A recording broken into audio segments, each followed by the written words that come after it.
What is going on, you guys? Today we are talking about a huge update with Lordstown Motors and their pre-orders for their endurance pickup truck. And lastly, my own stock price prediction for ride stock. So stay tuned because you're not going to want to miss this. And I hope it's not too much to ask for an early like on this video, subscribe if you aren't already, and turn on those post notifications to be notified every time I post a new video.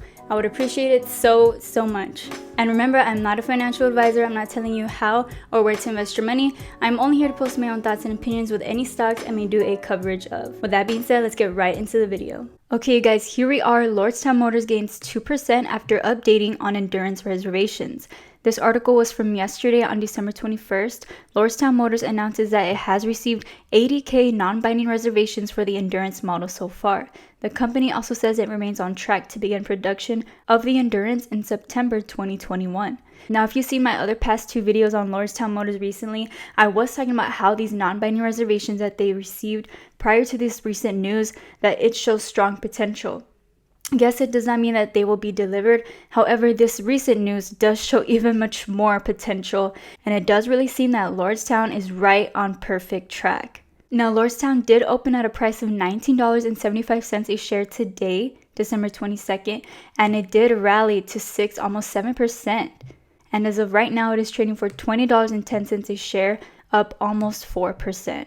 So this new update of 80,000 pre-orders for Lordstown is a new milestone for them, considering the fact that they had before 50,000 pre-orders for their endurance pickup trucks. Now, just to quickly sidetrack from the pre-orders, CEO Steve Burns said that the prototype of the endurance has been on tour in Florida and Texas giving test drives, which I believe this is absolutely great and crucial because this tour will get the public's reaction and interest and really get a feel of their endurance truck.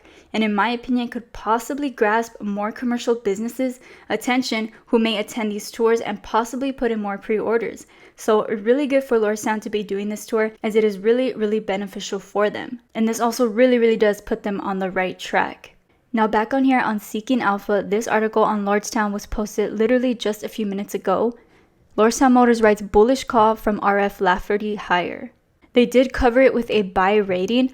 Analyst Jaime Perez notes that Lordstown provides an EV solution for the full-size pickup truck market, just as interest from the commercial transportation market is picking up with charging times and driving ranges improving. He points to the 80K non-binding pre-orders taken in by Lordstown, which is expected to provide a steady revenue stream through 2022. And he did note that over the next 2 years, we expect commercial fleet operators and owners to adopt electric pickup trucks due to the lower cost of ownership and lower carbon emissions than fossil fuel vehicles, which I expect this too, because in my opinion, a lot of these commercial businesses are going to be wanting to work efficiently and without having fuel costs and things like that. Plus, Biden and his administration have plans with clean electricity. President-elect Joe Biden unveiled a $2 trillion proposal to combat climate change, setting a 100% clean electricity standard by 2035 and stopping all climate-damaging emissions. Despite this, there are still calls from within the party to do more. Now, coming back to this article, RF Lafferty did assign a price target of $35 for ride stock, which is based off of an estimate of 2023 revenue of $1.57 billion and a price-to-sales ratio of 4.0. Now, there's two ways I see this for pros and cons. And remember, this is all my opinion. You don't have to listen to me. Starting off with the pros on my own stock price prediction for ride stock. With the way things are going so far, which is looking on the right path, I could see ride stock hitting $45, maybe even $50 a share within these next couple months.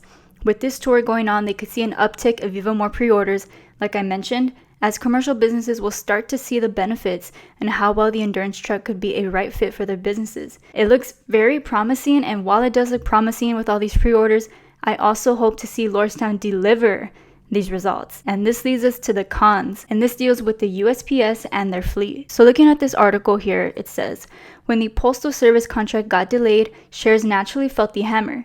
Workhorse remains in a prime position to win the contract outright or partly. Workhorse is not vertically integrated like its competitors, not to mention it still needs to work on generating capacity for such a large order. For that, Lordstown will prove effective. However, it is a double-edged sword. If Lordstown has to set aside a sizable chunk of its facilities to replace the U.S. Postal Service's aging and troubled fleet, it will have trouble maintaining its production schedule for the 2021 endurance trucks. So if this does happen, Lordstown will be thrown off track, and this will be bad for business. As I was reading, some analysts are still neutral and speculative because of the fact that there's no revenue yet recorded. And again, these are just pre-orders, and it does not mean that they will be delivered fully. Now, like I did say on my past videos on Lordstown, I am still speculative on this company. However, with these new pre-orders, we can definitely see Lordstown is grasping a lot more attention. However, I do want to see revenue recorded and see deliveries with their endurance truck. So I'm just going to be keeping an eye out on any news with Right Stock and really try to keep close track on how they will be doing during production with this next year coming up. Well, that brings us towards the ending of this video on Lordstown Motors and this recent news. Comment down below what you think could happen with Lordstown these next few months and the upcoming year of 2021. I would love to know your thoughts, as they are always appreciated. Also, please don't forget to like, subscribe if you aren't already, and turn on those post notifications to be notified every time I drop a new video. I appreciate the support so much. We just hit 500 subscribers and we are just growing, and I appreciate you guys so much. Thank you again, and thank you for watching. Till next time.